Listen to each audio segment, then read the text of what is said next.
तो सवाल ये नहीं है कि चोरी हुई, सवाल ये है कि चोरी किसके घर में हुई। जब चौकीदार ही चंपत हो जाए तो भगवान के खजाने को कौन बचाएगा। आज देश का हर एक राम भक्त की आंखों में आंसू है और दिल में गुस्सा है और वो यही सवाल पूछ रहा है। ये किसी मामूली नेता या करप्ट बिजनेसमैन का मामला नहीं है।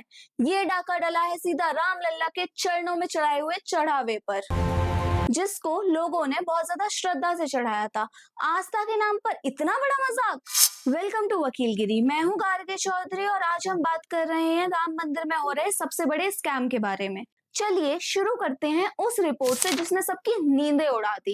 एसआईटी यानी स्पेशल इन्वेस्टिगेशन टीम की रिपोर्ट। एसआईटी ने इस पूरे मामले में चंपत राय समेत 14 लोगों को और सीधा तौर पर आरोपी माना है। लेकिन इस रिपोर्ट में एक सबसे हैरान करने वाली बात सामने आई है, वो सुनकर आप दंग रह जाएंगे। करोड़ों रुपए का चढ़ावा समेटने वाले राम मंदिर के दान पात्र यानी डोनेशन बॉक्स की चाबी किसी ट्रस्ट के मेंबर के पास तो थी नहीं, वो थी चंपत राय के ड्राइवर के पास, रामशंकर यादव टिन्नू। सोचिए, इतना बड़ा खजाना और चाबी एक ड्राइवर के हाथ में, आखिर क्यों। सिर्फ इतना ही नहीं, एम्प्लॉयज का आना जाना बिना किसी चेकिंग के होता था, जिसका फायदा उठाकर आराम से चोरी को अंजाम दिया गया। हालांकि 5 आरोपियों की निशानदेही पर अभी तक 2 करोड़ रुपए बरामद हो चुके हैं, लेकिन सवाल ये है कि बाकी 100-200 करोड़ रुपए का खजाना अभी भी गायब कहाँ है। अब बात करते हैं उस दान की जिसका कोई हिसाब किताब ही नहीं मिल रहा है। एक महिला भक्त ने बड़ी ही श्रद्धा के साथ चांदी का एक कौवा बनवाकर चंपत राय को सौंपा था। उनसे वादा किया गया था कि उसे गर्भगृह में रखा जाएगा, जिसकी रसीद उसके घर पहुंच जाएगी। पर हकीकत ये है कि ना आज तक रसीद आई है और ना कोई जवाब। वो चांदी का कौवा आखिर गायब कहाँ हो गया। और यही नहीं, एक और ऐसा बड़ा छलावा हुआ है विश्व सिंधी सेवा संगम के साथ।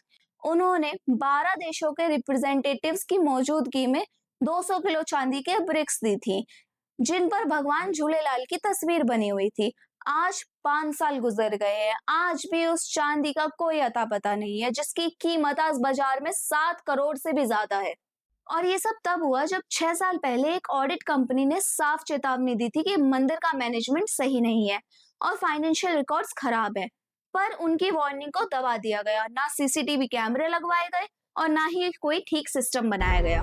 पर एसआईटी की रिपोर्ट ने सब कुछ साफ कर दिया है, बड़े बड़े नाम सामने ला दिए हैं। पर अब सबसे बड़ा सवाल सरकार पर उठता है। ये आरोपी अभी तक अपने आलीशान पदों पर क्यों बने हुए हैं? इन्हें अभी तक सस्पेंड क्यों नहीं किया गया? क्या योगी और मोदी सरकार के लिए उनकी कुर्सी ज्यादा प्यारी है या फिर देश के करोड़ों भक्तों की आस्था?